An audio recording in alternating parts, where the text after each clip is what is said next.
Hi, Chris from Fireside. Today we're going to talk about using your battery backup on your metal box gas insert with a touch control.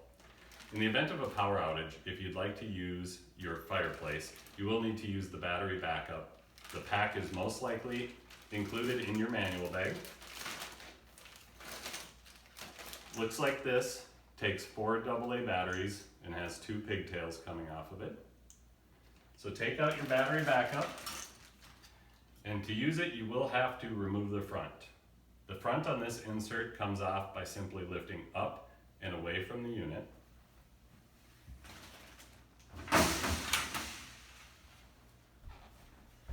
And lay that aside. And underneath the gas insert there will be 2 pigtails. One will have a male and one will have a female connection. The wires are red and black.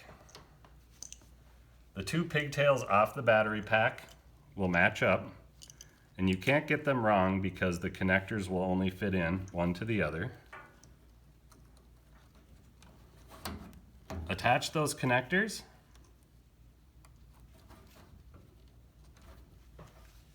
Insert 4 AA batteries, and you'll be able to use your remote to turn the fireplace on and off.